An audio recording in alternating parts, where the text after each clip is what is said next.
motion capture stuff, that ended up being really easy. All the stuff that we thought was gonna be easy ended up being the hardest part. Good ideas take a lot of work.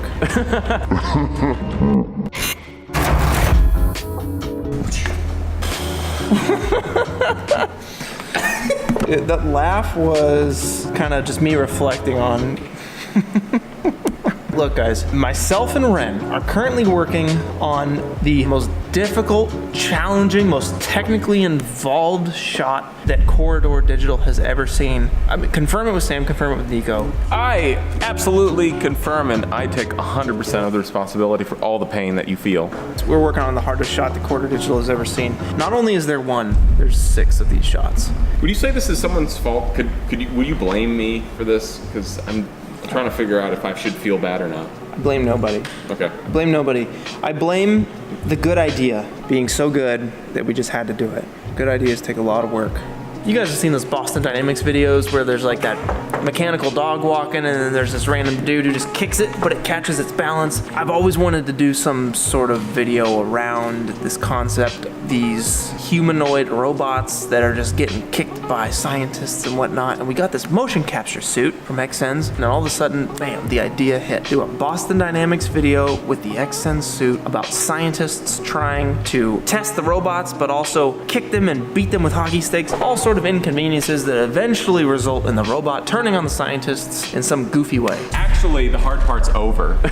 Now we're at the easy part where we're just doing a quickie old background paint out. Wrong. We're See, painting. the motion capture stuff, that ended up being really easy. All the clean play stuff that we thought was gonna be easy ended up being the hardest part. To rewind all of this a little bit, let's explain what it is we're doing. Have you ever seen the movie Chappie by Niall Blomkamp? Pretty good movie. Niall Blomkamp? Chappie. The way they approached making that movie was basically have Charlize Carplothy. He wore the XSense suit, the exact same suit that we borrowed and made the Transformers video with. They basically just had him acting out the scene as the robot Chappie. So it's actually the real actor, Charlton Copley, in every single shot of the movie. And then what they do is in post, they basically just erase him from the shot and composite in the motion captured robot. The advantage to doing that is it gives the other real actors in the scene someone to react off of. That gives a more honest performance from the actors, and it makes it so good.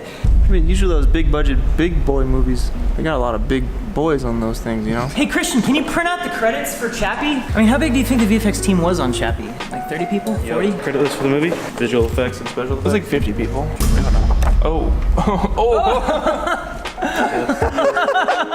It's the entire team, not including animators, but I figured this would be enough for what you guys wanted, so. Wait, not including animators? There you go. Senior prep artist, Head of technology, lead on-set data wreangler, digital compositor, research and development, visual effects artist, modeler, lighting, PD, supervisor, research and development, visual compositor, digital compositor. That's what they wanted. Okay, stop. If we can just split up these jobs between, so circle all the jobs that you think you can handle for this. I'm gonna take pages 2 through 5 here. Look, I'll go from here. We'll just draw a line through the sand. What are you doing? This is not a time to goof around, dude. Look at all this work we have. Look at all this work. All right, so why did we go through that whole little exercise other than to point out the fact that we're basically doing hundreds of people's worth of jobs between the two of us? Obviously, Chappie has hundreds of VFX shots and they just need lots of people working on it in order to do everything. In the time allotted, yes. But the other thing is that each one of those people are specialized.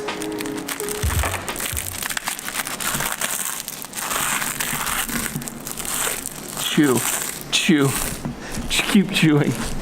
What's your fortune? What does your fortune say? You have a vibrant personality. No way, that's what it says? It's a hot day today. I want to be able to go outside, get some fresh air, move around. So throughout the day, periodically, I'll go and take like a 10-minute one-wheel ride. I have to limit it to 10 minutes because in the middle of summer in Los Angeles, it gets pretty hot out. It's like 92 degrees out right now, and I know where you're watching this from, it might be hotter. Roan. They actually sent us a couple things today from their commuter selection. We're gonna put these through a test by actually going out in that 90-degree weather in Los Angeles for a one-wheel ride. Nick and I are both gonna go because Nick also has a one-wheel now. These are meant to be worn like to the office, supposed to be really comfortable, casual wear, but you can also sweat in it and no one will ever notice. We're gonna test them out and see how they perform. So Roan is a men's lifestyle premium clothing brand, and they make stuff with like high quality designs, high quality materials. It's all really well engineered together and it fits really well. They make all kinds of things such as like shorts, t-shirts, tank tops, swimwear, socks even. It's kind of like the performance alternative to regular everyday clothes. Breathable. It is a little hot out today. I'm tempted to roll my sleeves up, but no! These clothes are so nice and breathable.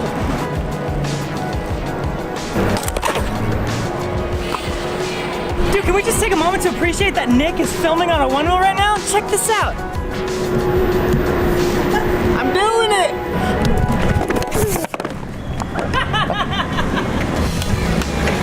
So all you gotta do is go to roan.com/corridorcrew and use the promo code corridorcrew to get 20% off your first purchase. It's great. Should we head back now? Yep, you gotta get back to work, man.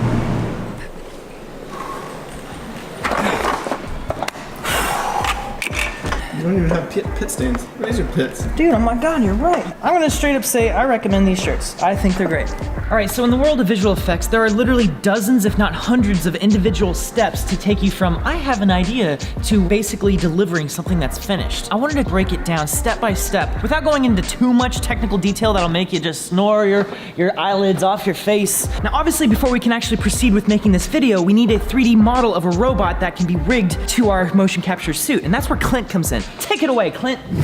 What's up, guys? We don't have time to build a robot, so we downloaded a robot and it looks like this. Just a gray old robot. First off, we have to match the colors of the real Boston Dynamics robot to this CG robot. What I'm looking at here is how reflective is this chest plate? Same for the rubber. I'm looking at these reference images and translating it to Cinema 4D. Once I've textured Atlas and I got all my colors in the right place, I got all my rubber, my metal, my chrome, my plastic. We got carbon fiber thighs. That is the strongest material. Super strong, and it is destructible. Carbon fiber is indestructible, Ren. How many times do I have to How are we going back to— Anyway. I gotta weather the robot. It looks too clean. My Wacom tablet, there's scratches all over the top of this thing, right? You can see it's weathered. It's not perfectly clean, it's not out of the box. Just like this robot. I wanna make this thing look dirty because this thing has been abused. Dirt texture on it, you can see the fingerprints here, scrapes, some scraps, all that good stuff. The last thing I need to do before I kick it back to Ren, separate all of the limbs. I have to move the anchor point of those pieces right in the center of the joint so that when the elbow bends, the elbow is bending from somewhere in here. The 3D robot will move exactly as my body moved, driven by the motion capture data. Now that we have our robot ready to go, we can connect it to our motion capture data in our actual scene. All right, our loading dock here to the building is where we filmed this whole video, and in order to make the motion capture suit actually work, you have to have it in the correct space in 3D. The entire idea here is that we're trying to recreate exactly what our set was in real life digitally, so that way we can actually place the camera exactly where it was in real life, and also Clint's motion capture data exactly where it was in real life. So now that we have a digital set and we have our tracked camera and a synchronized robot, the shot is essentially ready to render, except that we don't have any lighting yet, and that's where the HDRI comes in. So using an Insta360 camera, I was able to take several different 360 photos at different exposures, and I merged them together in Photoshop to make one high dynamic range image. And why is that important? Well, it allows me to basically take the real lighting of the scene to influence the 3D model, and it looks pretty good. Once the lighting is set, we can now render the shot. This is where people commonly refer to render times, because this is where it starts taking a lot of time. All that 3D stuff is the fun part. Now comes the compositing, which can be considerably less fun sometimes, especially on a project like this. It's the compositing that's been taking so much of our energy. So the first step is to erase Clint from the shot. You have to create what's called a clean plate. Now, clean plates are incredibly easy to do if you don't have a moving camera. If your camera is moving around on a tripod, it's a little bit more challenging, but not super hard. It's essentially like a jigsaw puzzle of different freeze frames keyframes of different empty images. So this is what that looks like. Clint's been removed from the shot, but so have I, and so has Jake. We're all just completely gone from the shot. So the trick here is to now bring us back. So now we're at a point where Clint's been removed from the shot and everything that needs to remain in the scene has been put back in. That brings up one very important challenge that this video has taught us. Never put anything, absolutely nothing, behind Clint, because Clint and the robot are not the same size. And because the proportions don't match up exactly, we have to remove Clint. But the problem is that anytime anything is occluded by Clint, we have to now recreate that. Check out this part right here. So I'm stepping here and Clint's foot, you can see, is directly in front of my leg here. How do you paint out a moving leg? The answer is you don't. You recreate it from scratch using different bits of the leg from other moments in the shot. That's an actual composition of multiple different parts of my feet. So now this is the final shot. That's one example of probably about a dozen different times throughout the course of this video where we had to recreate different parts that had to be erased and then brought back into the shot. Which brings me to the most intense moment of the entire video that had to be erased, which is something that we thought was an amazing idea on set that in hindsight turned out to not be the best idea. And that was having a practical light on set to recreate a muzzle flash. Now we have this light that's really cool for creating muzzle flashes on set, because then you get the realistic actual lighting that you would get from a muzzle flash, just from off screen with a little flap, flap, flap, flap. He's already pointed up at the ceiling, and yet there's still no light.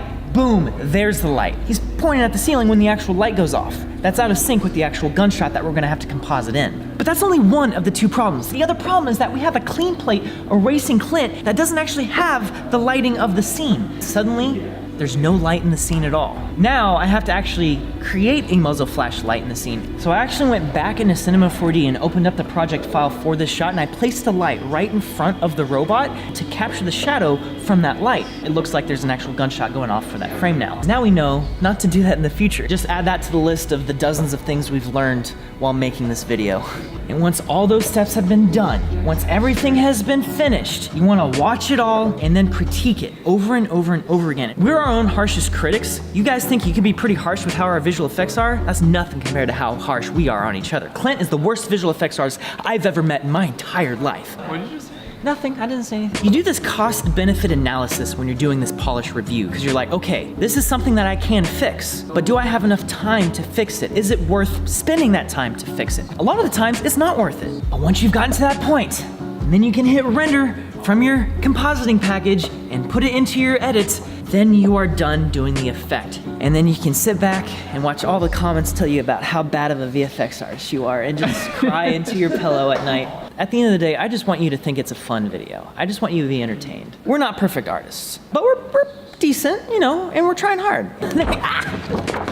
Assuming everything went right, the video is out right now, and you can actually click the link in the description. There's probably some sort of end card at the end of the video you're watching right now, and it's gonna autoplay right into that. So just stick around to the end and keep watching to watch this Boston Dynamics video that we've made.